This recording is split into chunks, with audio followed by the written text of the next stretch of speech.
এ মুসলমান, জাহান্নাম যখন দেখি ফেলবে, পরকালের শাস্তি যখন সামনে চলে আসবে, আফসোস করে আল্লাহর কাছে বলবে, আল্লাহ দুনিয়ার জীবনটা নষ্ট করে চলে আসছে, দুনিয়ার জীবনটা কাজে লাগায় নাই, নামাজ পড়ি নাই, রোজা রাখি নাই, তোমার ইবাদত বন্দেগী করি নাই, হালাল খাই নাই, পর্দা মেনটেন করি নাই।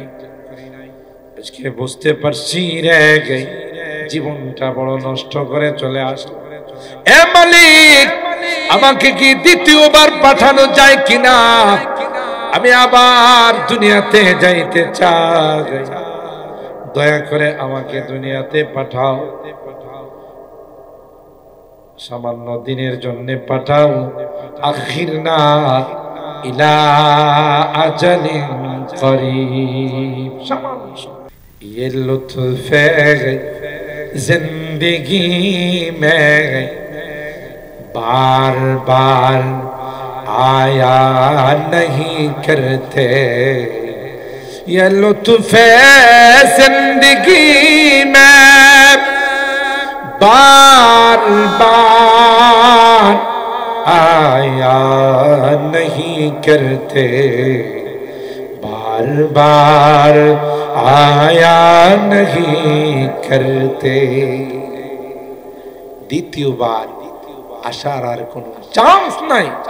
আলম তারাউ আন্নাল্লাহ সাখখারা লাকুম মা ফিস সামাওয়াতি ওয়া মা ফিল আরদ ওয়া আসবাগা আলাইকুম নি'আমাহু যাহিরাতাও ওয়া বাতিনা। আল্লাহ বলেন, পৃথিবীর মানুষেরা, তোমরা যদি লক্ষ্য করো, দেখবে মাথা থেকে পা পর্যন্ত শুধুই আমি আল্লাহর নিয়ামত আর নিয়ামত। আমি আল্লাহর নিয়ামতে তোমরা ডুবন্ত আছো। সব কিছু তোমাদের খিদমতের জন্য আমি আল্লাহ লাগিয়ে দিলাম।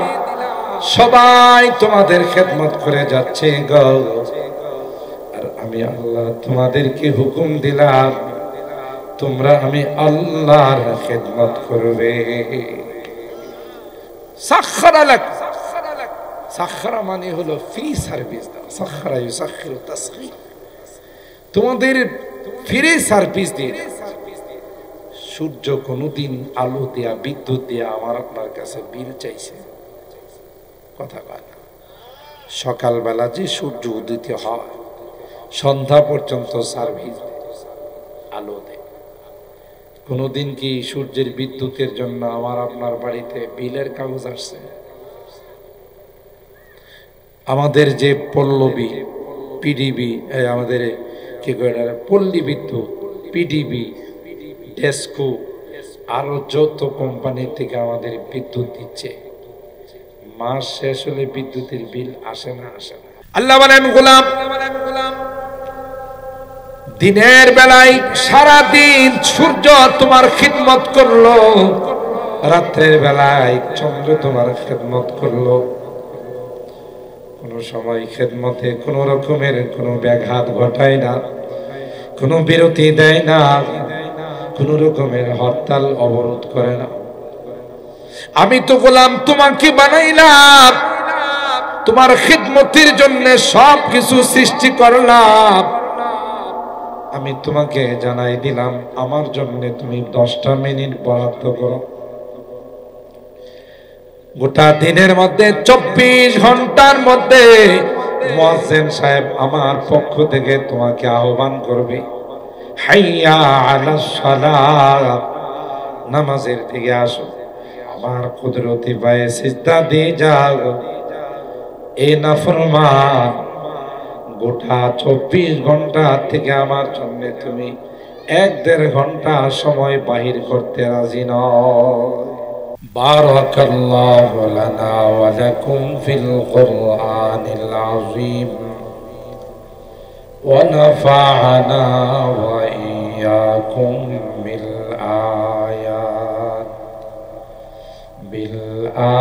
আয়াতি ওয়াদ والذكر الحكيم صدق الله العظيم وصدق رسوله النبي الكريم ونحن على ذلك لمن الشاهدين والشاكرين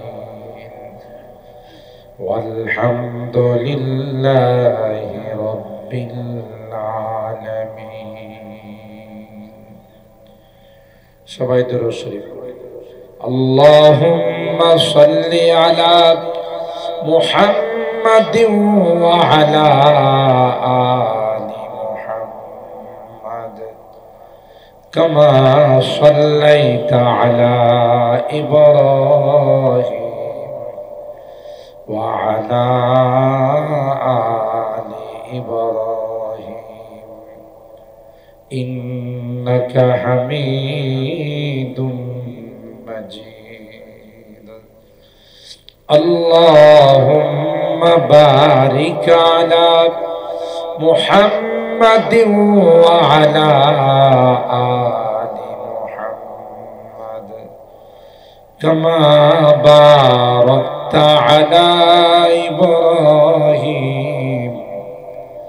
وعلى آل إبراهيم إنك حميد مجيد.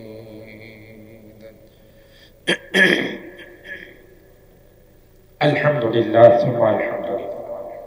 আমাদের প্রাণ প্রিয় প্রতিষ্ঠান মদিনাতুল উলুম মাদ্রাসা মুন্সিবাড়ি দেবগ্রাম উত্তরপাড়া আখাউড়া ব্রাহ্মণবাড়িয়ার হাফেজ ছাত্রদের পাগড়ি প্রদান উপলক্ষে আয়োজিত 13তম বার্ষিক ইসলামী মহাসম্মেলনী সম্মানিত সদর হযরতুল আল্লামা হাফেজ মাওলানা আসাদ আল হাবিবি সাহেব মুহতামিম অত্র মাদ্রাসা ও প্রিন্সিপাল জামিয়া দারুল উলুম মুহিউস সুন্নাহ আখাউড়া সহ সভাপতি হিসেবে উপস্থিত আছেন হযরত মাওলানা ওয়ালিউল্লাহ কাসিমি নায়েবে মুহতামিম অত্র মাদ্রাসা ও খতিব মসজিদে নূর হাজী মোহাল্লা আখাউড়া হযরত উলামায়ে কেরাম বেরাদারান ইসলাম পর্দার আড়ালের মা ও বোনেরা, আল্লাহ পাকের দরবারে লাখো কোটি শুকরিয়া যে রব্বে কায়নাত অগণিত অসংখ্য মানুষ থেকে নির্বাচিত করে আমাদের কিছু মানুষকে আজকের এই জান্নাতি বরকতি কোরআনী মাহফিলে এশার নামাজ জামাতের সাথে আদায় করে আসার বসার তৌফিক দান করেছেন। এই জন্যে অন্তরের অন্তঃস্থল থেকে কালিমাতুশ শুকর আদায় করে জোরে সুরে বলি আলহামদুলিল্লাহ। আর একটু জোরে বলি আলহামদুলিল্লাহ। প্যান্ডেলে লোক সংখ্যা অনেক কম। আমরা হয়তো অনেকে ভাবতেছি যে কেবল তো এশার নামাজের জামাত, আস্তে ধীরে সময় মতো প্যান্ডেলে যাব। এটা কিন্তু আমাদের একটা ভুল চিন্তা ভাবনা। কারণ এক সেকেন্ডের বিশ্বাস নাই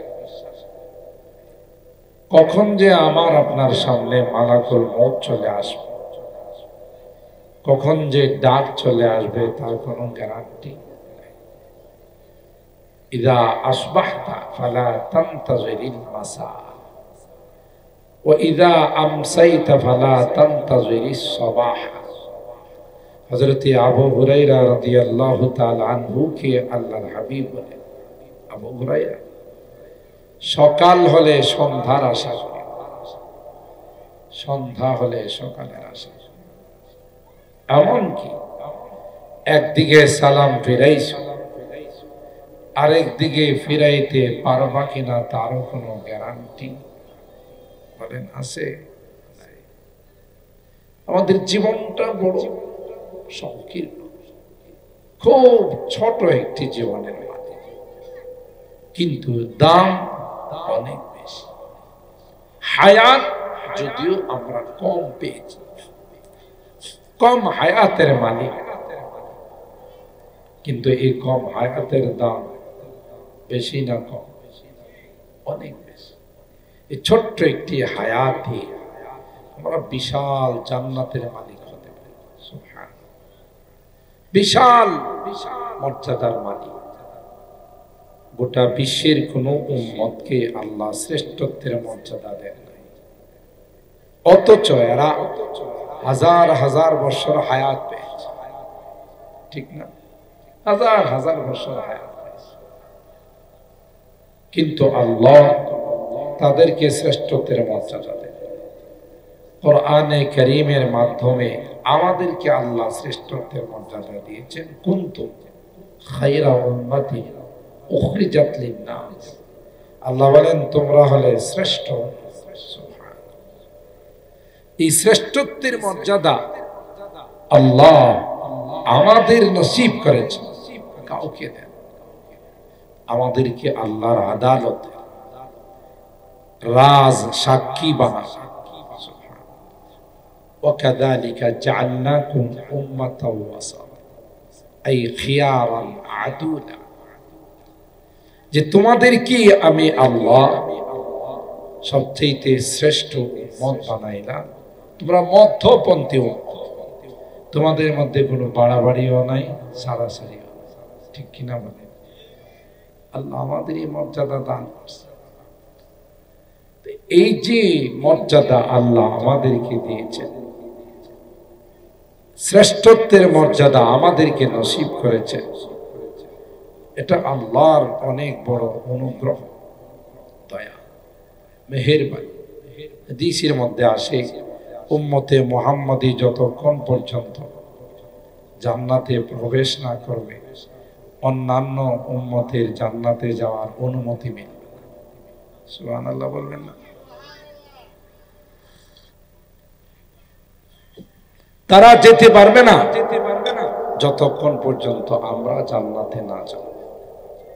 সব দিক থেকে হায়াত কম, মর্যাদা বেশি। এই জন্য জীবনের প্রতিটি মুহূর্তকে গনিমত মনে করা, প্রতিটি মুহূর্তকে অত্যন্ত দামি মনে করা। ভাই, এই মদিনাতুল উলুম মাদ্রাসায় আলহামদুলিল্লাহ ওলামায়ে কেরামদের বিশাল মাদ্রাসায় বাইরে ভিতরে অনেক বড় বড় ওলামায়ে কেরাম আইসা জমায়েত হয়ে গেছে। আমরা এলাকার মানুষ হয়তো ভাবতেছি নামাজ পড়ছি, চারটা খাওয়া দাওয়া করব, আস্তে আস্তে মাহফিলে যাব, এটা আমাদের ভুল ধারণা। প্রতিদিনই মাহফিল হয় না, বরং এই মাহফিল আজকে বহু মেহনত করে সুন্দর প্যান্ডেল উলামায়ে কেরামদেরকে দাওয়াত দিয়ে সাজানো হয়েছে। মেহমান এসে যদি বয়ান করে, মেজবান যদি না থাকে, দেখতে কি ভালো দেখা বলে? তাই আমি আমার মূল আলোচনায় যাওয়ার আগে আবারও বিনীতভাবে অনুরোধ করব, আশপাশের যারা আছে দ্রুত চলে আসি। ইতিমধ্যেই বাংলাদেশের আজম সুনামধন্য আলেম, কারা নির্যাতিত মজলুম আলেম হযরতুল আল্লামা ইয়াকুব উসমানী দামাত বারাকাতুহুম চলে আসছে। আরেকজন তরুণ আলেমে দ্বীন হযরত মাওলানা মুস্তাকিম বিল্লাহ হামিদ, তিনিও আমাদের মাঝে চলে আসবেন। এই জন্য আমরা আর কাল বিলম্ব না করে, দেরি না করে আমরা প্যান্ডেলে চলে আসি, দিনের কিছু কথা শোনার চেষ্টা করি। আল্লাহ আমাদের তৌফিক দান করেন, আমিন। একটু জোরে বলুন আমিন।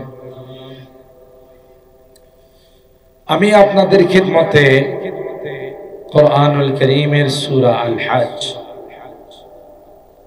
এর 41 নম্বর আয়াতে কারিমা তেলাওয়াত করেছি। সরকারে তো আলম মাহবুবে কিবরিয়া সৈয়দুল কওনাইন সৈয়দুস সাকালাইন হযরত মুহাম্মদুর রাসূলুল্লাহ সাল্লাল্লাহু তাআলা আলাইহি ওয়াসাল্লাম অসংখ্য হাদিস থেকে ছোট্ট একখানা হাদিস পাঠ করেছি। একটু আগে হযরতুল আল্লাহ আল্লামা মফিজুল ইসলাম আসাদি সাহেব সংক্ষিপ্ত সময়ের মধ্যে একটু টাচ দিয়েছেন যে আজকের এই রাত্রটা যাওয়ার পর কালকের দিনটাকে মহান বিজয় দিবস, যেহেতু 16ই ডিসেম্বর মহান বিজয় দিবস হিসাবে আমরা পালন করি।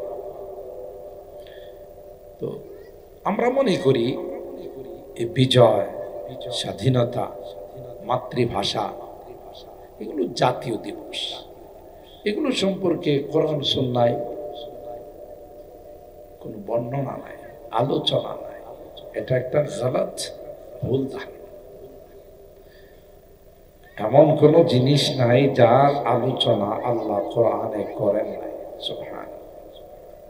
ফিহি তিবিয়ানুন লিকুল্লি শাই। আল্লাহ বলেন সব জিনিসের বর্ণনা কোরআনে আছে। তা আমাদের জাতীয় একটি দিবসের আলোচনা যদি কোরআনে কোনো না কোনো ভাবে আমরা না পাই, মাতৃভাষা জন্য আমরা আন্দোলন করেছি, শাহাদাত বরণ করেছি, এটার কোনো আলোচনা যদি কোরআনে নাই থাকে, তাইলে কি কোরআন বাঙালিদের জন্য নয়? আমরা বাংলাদেশি যারা আছে আমাদের জন্য কোরআন। আল্লাহ তো বলেন যে হুদাল লিন্নাস, গোটা বিশ্বের মানুষের জন্য হিদায়াত। তবে এটা বুঝতে হবে বিজয় এটা মস্ত বড় একটা নিয়ামত।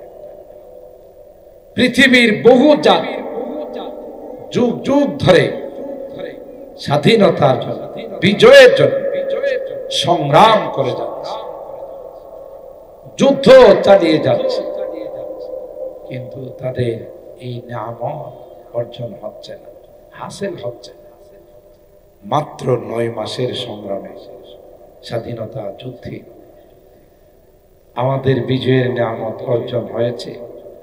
এটা বুঝতে হবে আমাদের ব্যক্তিগত কোনো কাবিলিয়ত নয়, আমাদের ব্যক্তিগত কোনো পাওয়ার নয়। এটা একমাত্র কেবলমাত্র শুধুমাত্র আল্লাহ প্রদত্ত নিয়ামত। আর আল্লাহ রসুল আর বিধান হলো পৃথিবীর সূচনা লগ্ন আল্লাহ মাজলুমদের সাথে থাকেন, জালেমদের সাথে নয়।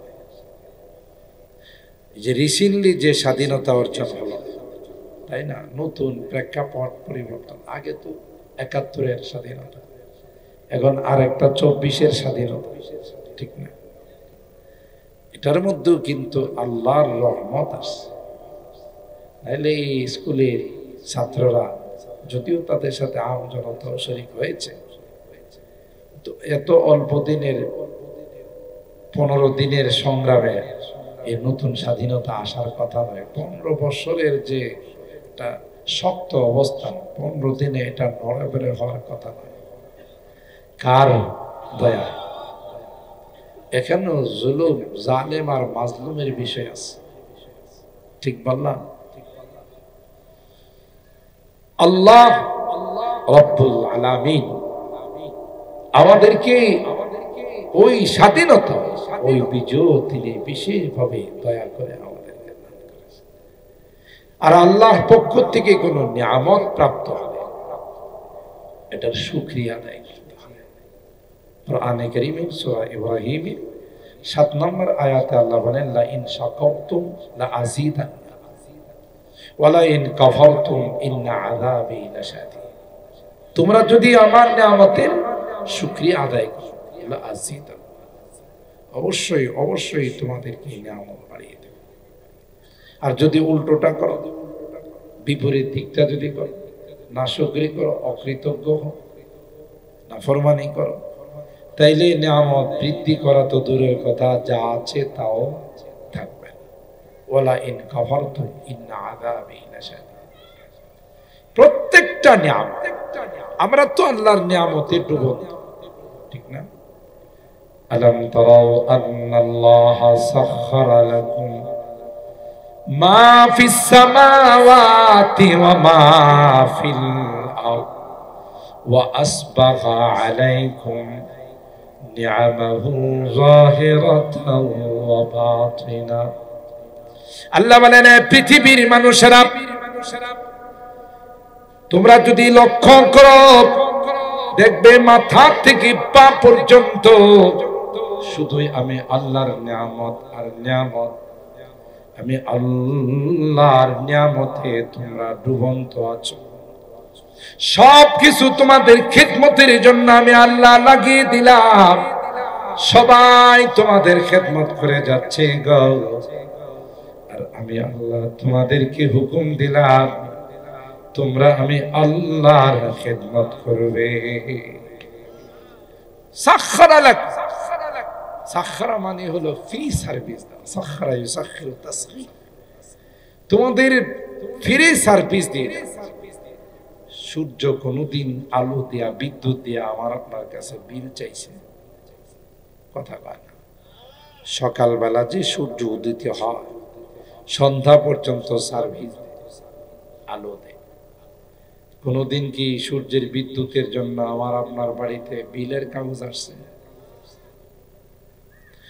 আমাদের যে পল্লবী পিডিবি, আমাদের কি করে পল্লী বিদ্যুৎ, পিডিবি, ডেস্কো, আরো যত কোম্পানি থেকে আমাদের বিদ্যুৎ দিচ্ছে, মাস শেষ হলে বিদ্যুতের বিল আসে না? আসে না। যদি কেউ বিদ্যুতের বিল ঠিক মতো আদায় না করে, লাইন থাকে না কাটে, এইসব লাইন কেটে দেওয়া যায়। কেন তুমি বিল পরিশোধ করলাম? পানির বিল আসে না? আসে না।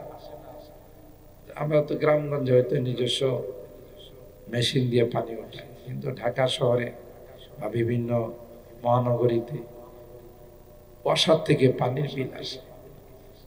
পানির বিল ঠিক মতো না দিলে তার লাইন বন্ধ করে দেয়। গ্যাসের বিল, তো আল্লাহ রাব্বুল আলামিন আমাদেরকে প্রতিদিন বিদ্যুৎ দিচ্ছে সূর্যের মাধ্যমে। সূর্যের আলোটা কি আমাদের বিদ্যুতের আলোর থেকে কম না বেশি? বলেন।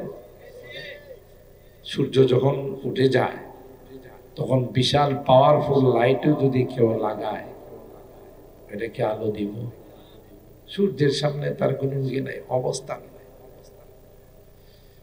খুব খেয়াল করে, সূর্য আলো দিয়ে দিনের বেলা, আর চন্দ্র আলো দেয় রাতের বেলায়।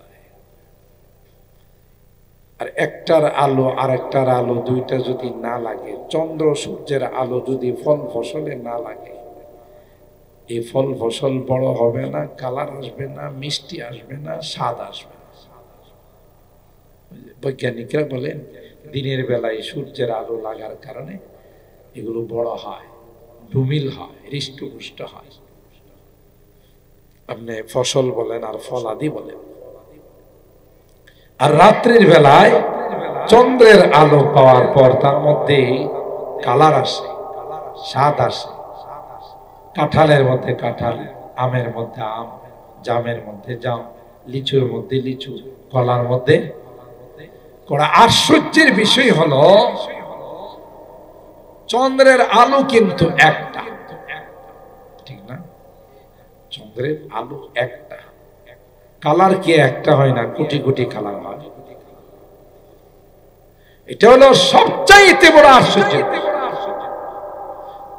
আলোতে আল্লাহ একটা, সব এক কালারের এক স্বাদের হওয়ার কথা ছিল। আল্লাহ কয় একটা আলো কালার হয় কোটি কোটি, স্বাদ হয় হরেক রকম। আল্লাহ বলেন গোলাম, দিনের বেলায় সারা দিন সূর্য তোমার খিদমত করলো, রাত্রের বেলায় চন্দ্র তোমার খেদমত করলো। কোন সময় খেদমতে কোন রকমের কোন ব্যাঘাত ঘটায় না, কোন বিরতি দেয় না, কোন রকমের হরতাল অবরোধ করে না। আমি তো গোলাম তোমাকে বানাইলাম, তোমার খিদমতের জন্য সব কিছু সৃষ্টি করলাম। আমি তোমাকে জানাই দিলাম আমার জন্য তুমি 10টা মিনিট বরাদ্দ করো।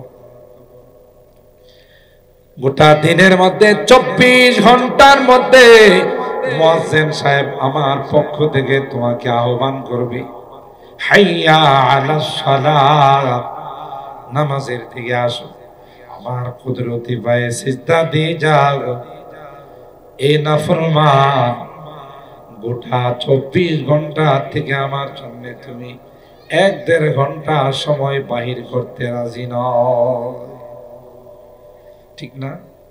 ব্যবসা বাণিজ্য চাকরি নকরি সব করিয়া তো মাঝখানে জোহরের সময় আল্লাহ বলেন 15-20টা মিনিট আমারে দিয়ে যাও,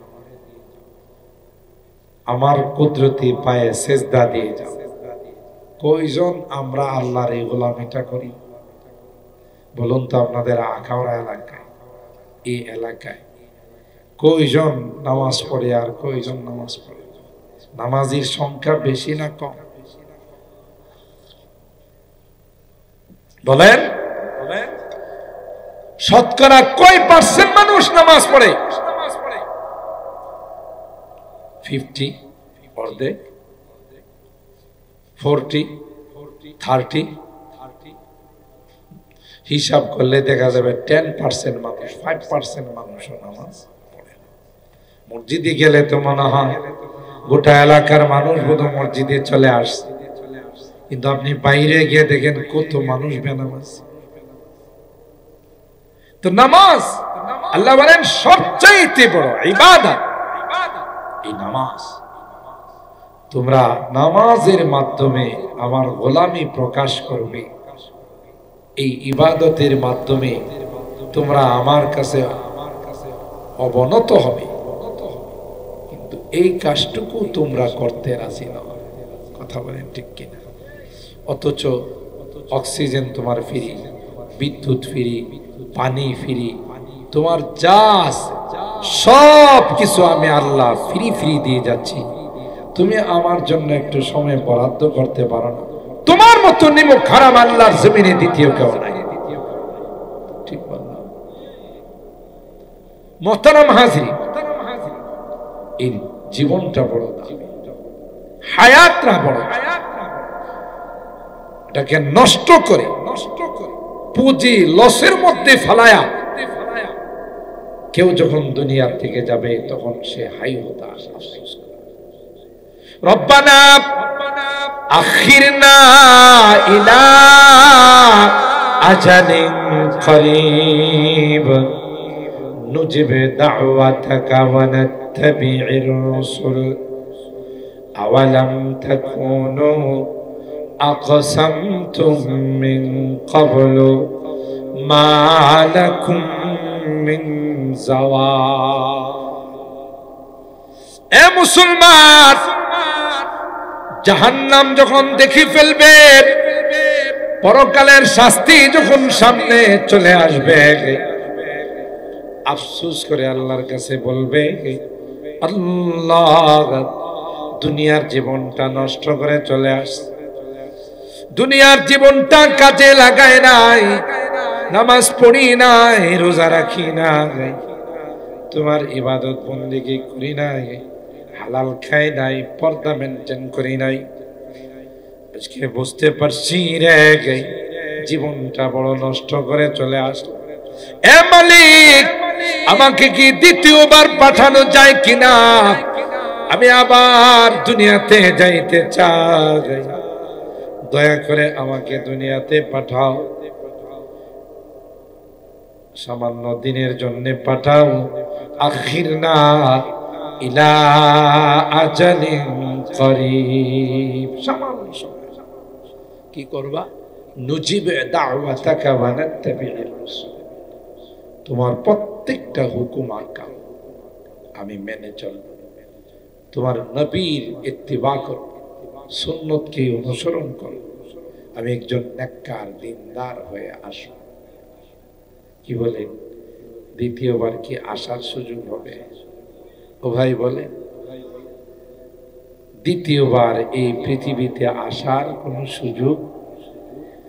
ये लुत्फ जिंदगी में बार बार आया नहीं करते, ये लुत्फ जिंदगी में बार बार आया नहीं करते, बार बार आया नहीं करते।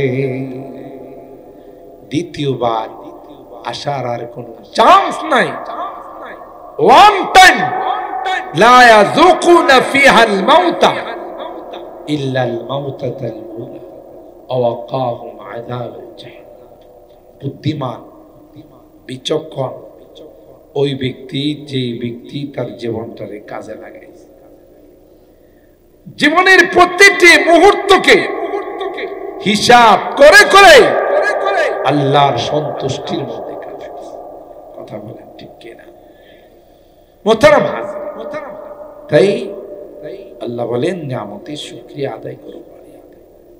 বিজয়ের নিয়ামত, এই বিজয়ের নিয়ামত তারও শুকরিয়া আছে না নাই? বলেন বলেন, বিজয়ের নিয়ামতের শুকরিয়া আছে না নাই? এই মহান বিজয় আল্লাহ রাব্বুল আলামিন বিশেষ দয়ায় আমাদেরকে দান করছে। আমরা কি বিজয়ের শুকরিয়া ঢোল তবলা বাদ্যযন্ত্র দিয়ে আদায় করি? ঠিক না?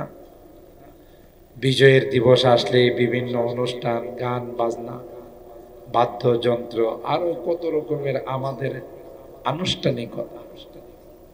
অথচ আল্লাহ বলেন বিজয় দিলাম আমি, আর শুকরিয়া আদায় করো তোমাদের মতো করে, না আমার মতো করে তোমাদের শুকরিয়া আদায়।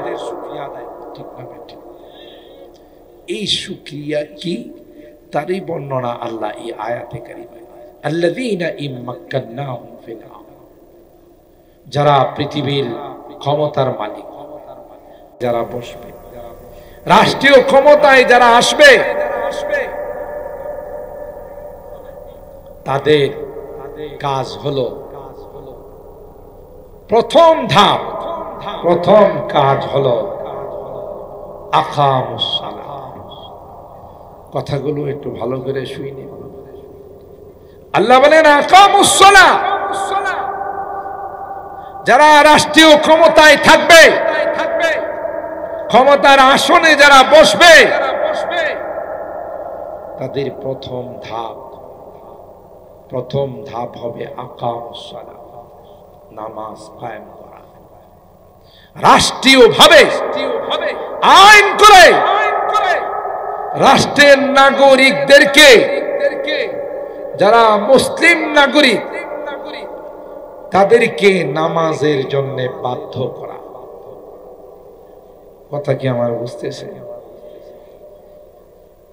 সেই স্বাধীনতার পর থেকে আজ পর্যন্ত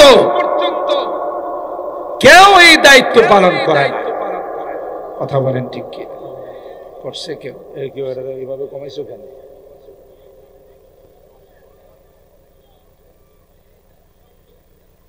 আল্লাহ, যদি রাষ্ট্রীয়ভাবে হয়ে যেত, আমি যদি আল্লাহর কসম করে বলে হানে সব, আজকে বাংলাদেশের এই অবস্থা থাকতো। সাবেক প্রধানমন্ত্রী তিনি নিজে মুখে বলে গেছেন যে আমার একটা পিয়ন যদি এত দুর্নীতি করে, তাহলে আমলারা কি পরিমাণ দুর্নীতি করছে। কথা কয় না, এটা ওনার নিজের বক্তব্য, আমাদের বক্তব্য। আর দেশ স্বাধীন করার পর বঙ্গবন্ধু বলেছিলেন যে মানুষ দেশ স্বাধীন করে কয়লার খনি পায়, তেলের খনি পায়, স্বর্ণের খনি পায়, আর আমি কতগুলো সুরের খনি পেয়েছি। উনি বলছিলেন না কথা এটা? এমন চুরের দল, আমার কমলটা পর্যন্ত লেগে গেছে। কথা বলেন ঠিক কিনা? গোড়াতে আমাদের সমস্যা। আল্লাহ বলেন আমি এই নিয়ামত দান করলাম, আর আমাকে তোমরা ভুলে গেলে। আকামুস সালাহ, তোমরা নামাজ কায়েম করো। ওয়া আতাউজ যাকাত, ওয়া আতুজ যাকাত। শিল্পপতি যারা আছে, ধনী যারা আছে, তাদের থেকে যদি রাষ্ট্রীয়ভাবে যাকাত উসুল করে গরিবদের মাঝে বিতরণ হতো, বাংলাদেশে একটাও গরিব থাকতো না। দারিদ্র বিমোচনের সবচাইতে সফল কর্মসূচি হলো যাকাত। আর দারিদ্র বিমোচন করার জন্য G8 সম্মেলনে যায়, বিদেশে যায় দৌড়াদৌড়ি করে। আর এই কোরআনে আল্লাহ যে দারিদ্র বিমোচনের ফর্মুলা দিয়েছেন, কর্মসূচি দিয়েছেন, সেটা বাস্তবায়ন করো। বাস্তবায়ন করলে এদেশে কোনো গরিব থাকতো না, এতিম অসহায় বিধবা তাদের পাশে দাঁড়াইলে কেউ আর রাস্তার ভিখারি হতো না। আল্লাহ বলেন এটা স্বাধীনতার নিয়ামতের 2 নাম্বার কর্মসূচি। ওয়া আমারু বিল মারুফ, সৎ কাজের আদেশ, ভালো কাজ করার জন্য উৎসাহিত করা, তারগীব দেওয়া, তাকে বিভিন্ন লাইনে উৎসাহিত করা। মসজিদ, মাদ্রাসা, সাদাকায়ে জারিয়া। আজকে দেখে নিয়ে আখাউড়ার মধ্যে আলহামদুলিল্লাহ আমাদের মুরব্বীদের অবদান, এতগুলো সুন্দর সুন্দর মাদ্রাসা, আমাদের এই দেবগ্রাম মাদ্রাসা, আমাদের এই আমিউস সুন্নাহ মাদ্রাসা সহ অনেকগুলো মাদ্রাসা। এই মাদ্রাসাগুলো দ্বীনের পাহারাদার, দ্বীনের মধ্যে, ইসলামের মধ্যে কোন রকমের বাতিল যেন ঢুকতে না পারে, ইমানের ডাকাত যেন ঢুকতে না পারে, সেই জন্য সকল মাদ্রাসাগুলো করা হয়েছে। আমি গত কিছুদিন আগে ইত্তেফাকুল মাদারিসিল কওমিয়া, প্রায় 60-70টা মাদ্রাসার একটা সংগঠন মোহাম্মদপুরে, ওখানে আমার দাওয়াত ছিল, বাদ মাগরিব বয়ান ছিল। আমি ওখানে একটা কথা বলেছিলাম যে আমাদের বাংলাদেশের রাজধানী হলো ঢাকা, আর ঢাকাকে বলা হয় মসজিদের শহর, ঢাকাকে বলা হয় মাদ্রাসার শহর। প্রত্যেকটা মসজিদের সাথে এক একটা বড় বড় বিশাল মাদ্রাসা। এটা আমাদের আকাবেরদের অবদান। হযরত হাফিজজি রাহিমাহুল্লাহ, মুজাহিদে আজম হযরতে ফরিদপুরি রাহিমাহুল্লাহ, পীরজি রাহিমাহুল্লাহ, শায়েখ আথার আলী রাহিমাহুল্লাহ সহ আমাদের যত আকাবের মুরব্বীরা ছিলেন, এরা প্রত্যেকটা মসজিদের সাথে একটা মাদ্রাসা করছে। আর আজকে ওনাদের এই মাদ্রাসা করার বরকতে গোটা ঢাকাতে বেদাতিরা, বাতিলরা ঢুকতে পারে নাই। কি দূরদর্শিতা ছিল ওনাদের! ওনারা মনে করছেন প্রত্যেকটা মসজিদের সঙ্গে একটা করে যদি মাদ্রাসা করা হয়, আর এই মাদ্রাসায় পুরা ঢাকা শহরটাকে আলোকিত করে, কোরআনের শিক্ষা যেখানে হবে, কোরআনের চর্চা যেখানে থাকবে, কোরআনের আলো যেখানে থাকবে, এখানে কোনোদিন অন্ধকার আসতে পারে না। এটাই বাস্তবতা। কারণ আল্লাহর কালাম, আল্লাহ যেমন মহান, তার কালামও সেরকম মহান। যেখানে এই কালামের চর্চা হবে, তালিম হবে, শিক্ষা দেওয়া হবে, এই কালামকে যারা মহব্বত করবে, এই দ্বীনকে যারা মহব্বত করবে, আল্লাহ তাদেরকে আসমান থেকে রহমতের বৃষ্টি তাদের উপর নাযিল করে দেবে। এটা ওয়া আমারু বিল মারুফ, সৎ কাজের অন্তর্ভুক্ত। আর আমি আমার অনেক আলোচনায় বলে থাকি যে আমাদের জন্য যে কত বড় রহমত, আমাদের জন্য যে কত বড় এক নিয়ামত, যে আমরা হয়তো নিজেরা সহি শুদ্ধভাবে কোরআন পড়তে পারি না, আমরা মাসলা মাসাইল ঠিক মতো জানি না, কিন্তু এই সকল মাদ্রাসায় যারা পড়বে, যারা পড়াবে, তাদেরকে যদি ভালোবাসি, তাদেরকে যদি মহব্বত করি, তাদেরকে যদি অন্তর দিয়ে আমরা ভালোবাসি, তাহলে এরা কোরআনের হাফেজ হয়ে, আলেম হয়ে যে জান্নাতে যাবে, আল্লাহ আমাদেরকেও সেই জান্নাতে দিবে। একটু ভালোবাসার বরকত, একটু ভালোবাসার মহব্বতের। একটা কুকুর, আসহাবে কাহাফ, একটা নিকৃষ্ট প্রাণী না? কুকুর তো নিকৃষ্ট প্রাণী। এই কুকুরটা আল্লাহওয়ালাদেরকে, ইমানদার যুবকদেরকে ভালোবাসার কারণে কোরআনে কারীমের মিডল পয়েন্টে আল্লাহ তার নাম উল্লেখ করছে। ঘটনা আপনারা জানেন, যখন যুবকরা ঈমান রক্ষা করার জন্য গুহায় আশ্রয় নিবার চাইবে। গুহায় গিয়ে যখন আশ্রয় নিবে, ওই মুহূর্তে তাদের সঙ্গে একটা কুকুর রওনা।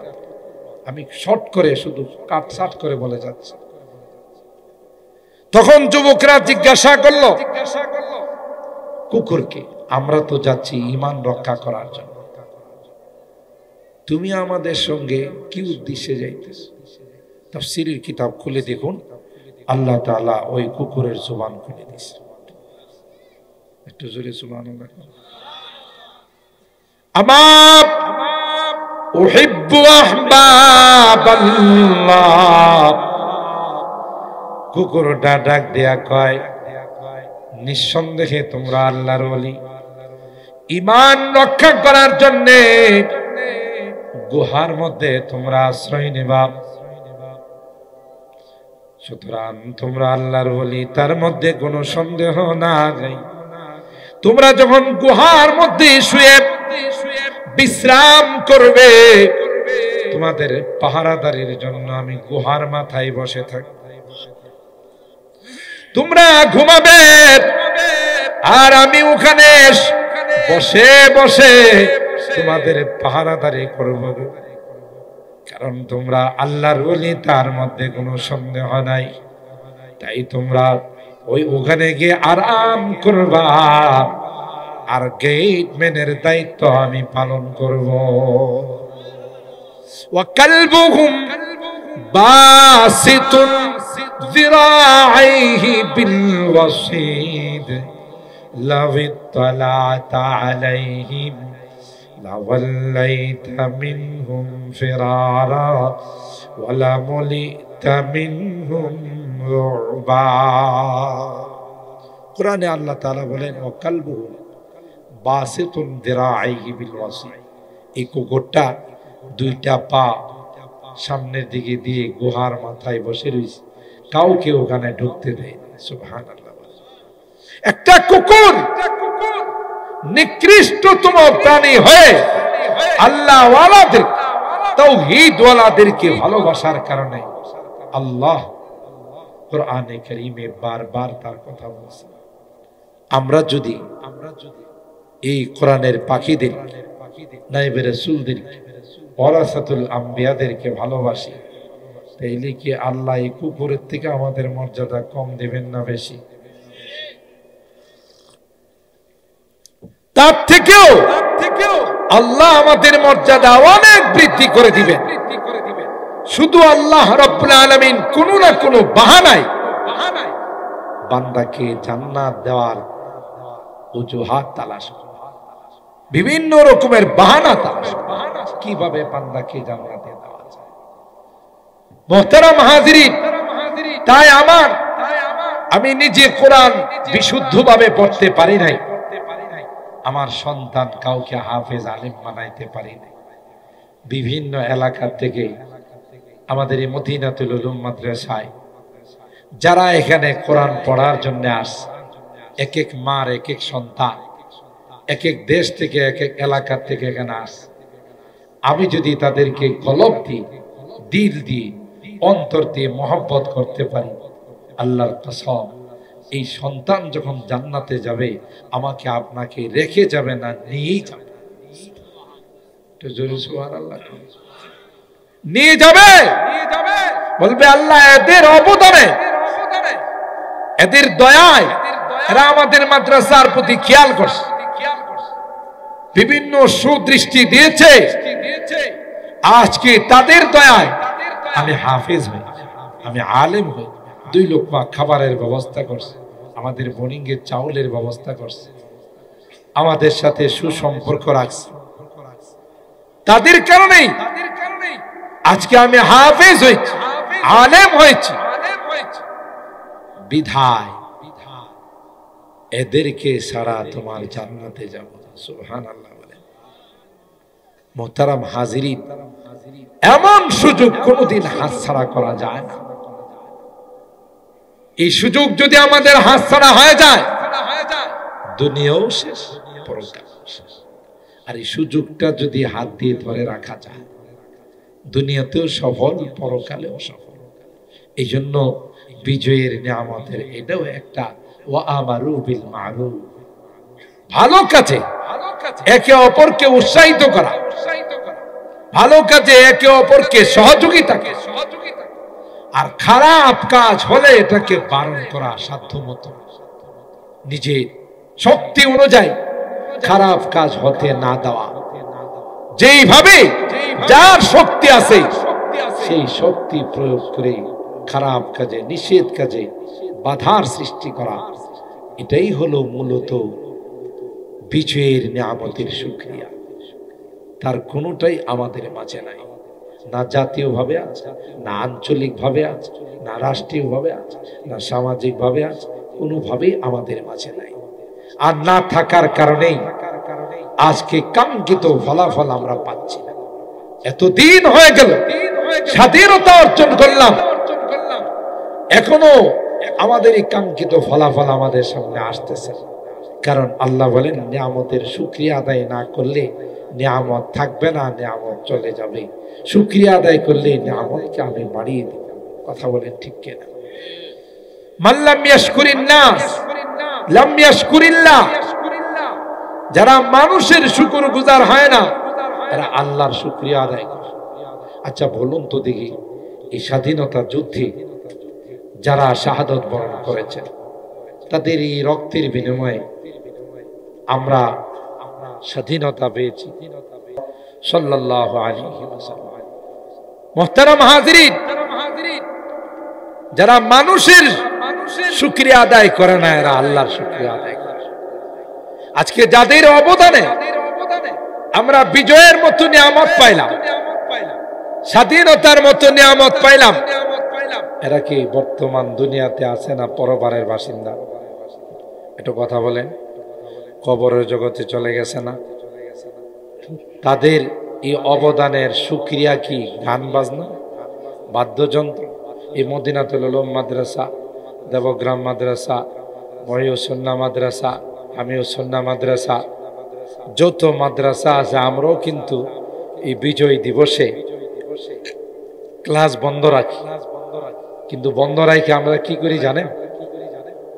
শহীদদের জন্য আমরা কোরআন খতমের ব্যবস্থা করি। কথা বলেন ঠিক কিনা?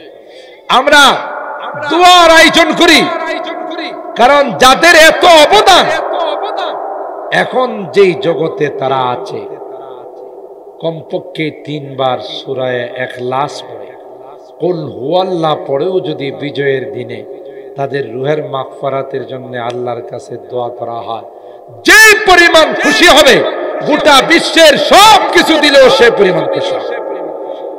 কেন? তারা বর্তমান যেই জগতের বাসিন্দা, ওই জগতের সওয়াবের দরকার, ওই জগতে তাদের নেকের দরকার। কিন্তু দুঃখজনক হলো সত্য, আমরা যে খতম টতম গুলো করি, দোয়ার আয়োজন করি, এগুলো যখন তাদের কবরের মধ্যে যায়, গিয়া দেখে যে ভোর রাত্রির থেকে গানে কবর দখল করে রাখছে। কথা কয় না? এই গানে কবর দখল করে রাখছে। আমাদের এই খতমের সওয়াবগুলো ওখানে ঢোকার সুযোগ পায় না। এই জন্যে বিজাতীয় কালচারে কোন মুসলিম রাষ্ট্রের বিজয় দিবস পালিত হতে পারে না। কথা বলেন ঠিক কিনা? মুসলিম রাষ্ট্রে বিজয় দিবস পালিত হবে মুসলিম কালচার, মুসলিম সিস্টেম অনুযায়ী। আর কোন মৃত ব্যক্তিকে স্মরণ করার সিস্টেম আল্লাহর হাবিব আমাদেরকে শিখাইছেন, কোরআন আমাদেরকে শিখাইছেন যে কমপক্ষে তাদের রুহের মাগফিরাতের জন্য 3 বার কুল হুয়াল্লাহ শরীফ পড়ে আল্লাহর কাছে দোয়া করো। মানুষ ছিল, তাদের ভুল ভ্রান্তি থাকতে পারে, আল্লাহ তুমি সেগুলো মাফ করে তাকে জান্নাতবাসী বানায় দাও। সুবহানাল্লাহ। তাই আমি আজকের এই আলোচনায় আপনাদের মাঝে এই বিষয়টুকু উপস্থাপন করতে চাই, আপনাদের খেদমতে আরজ করতে চাই যে আমরা স্বাভাবিকভাবে বিজাতীয় কোন কালচারে ভেসে যাব না। আমরা মুসলিম হিসাবে, ইমানদার হিসাবে আমাদের যে করণীয়, আমরা সেটাই করব, কারণ কোরআন সুন্নাহ গানের কোনো বৈধতা দেয় না। কথা বলেন ঠিক কিনা?